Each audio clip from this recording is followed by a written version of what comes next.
عرض ادب دارم. اول صحبت کل ایران مازندران پشت بیت قدرت. آقا یه کلیپی هست که چند روزه که داره دست کنه مردم استانمون آزرده خاطره. این بار کاری به این آقا و این اشخاص نام، این اشخاصی که شبشن سواد مشخص وقتی استان مازندران نگن شهر مازندران دیگه شتا تایش بیارین که چقدر بی سواد و بی شوره.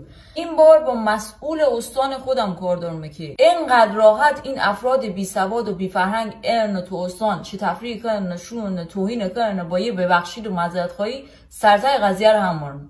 این بار من به عنوان یه مازندرانی، به عنوان یه کسی که تو این خاک حق آب و گل دارم بخشش نکنم. آقا بخشش نکنم. چرا 1000 بار بنه بیان چه تفریح ها کنم بورن بعد توهین ها کنم به شرف مردم استان من؟ یه شرف مردم استان من رای سرگه دیگه هر کسی بیا توهین ها کنه پرس بوره. آقا شما تنبیه درست حسابی در نظر برین به این افرادی که توهین کنن اصلا یا باشن تبعید کنن تو مازندران زیر دست مردم مازندران کارا کنن تا بفهمن که آقا توهین ها کردن چه عواقبی دارن. من به عنوان یک مازندرانی بخشش نکنم و شما به عنوان مسئول مازندران باید این مسئله رو پیگیری کنین.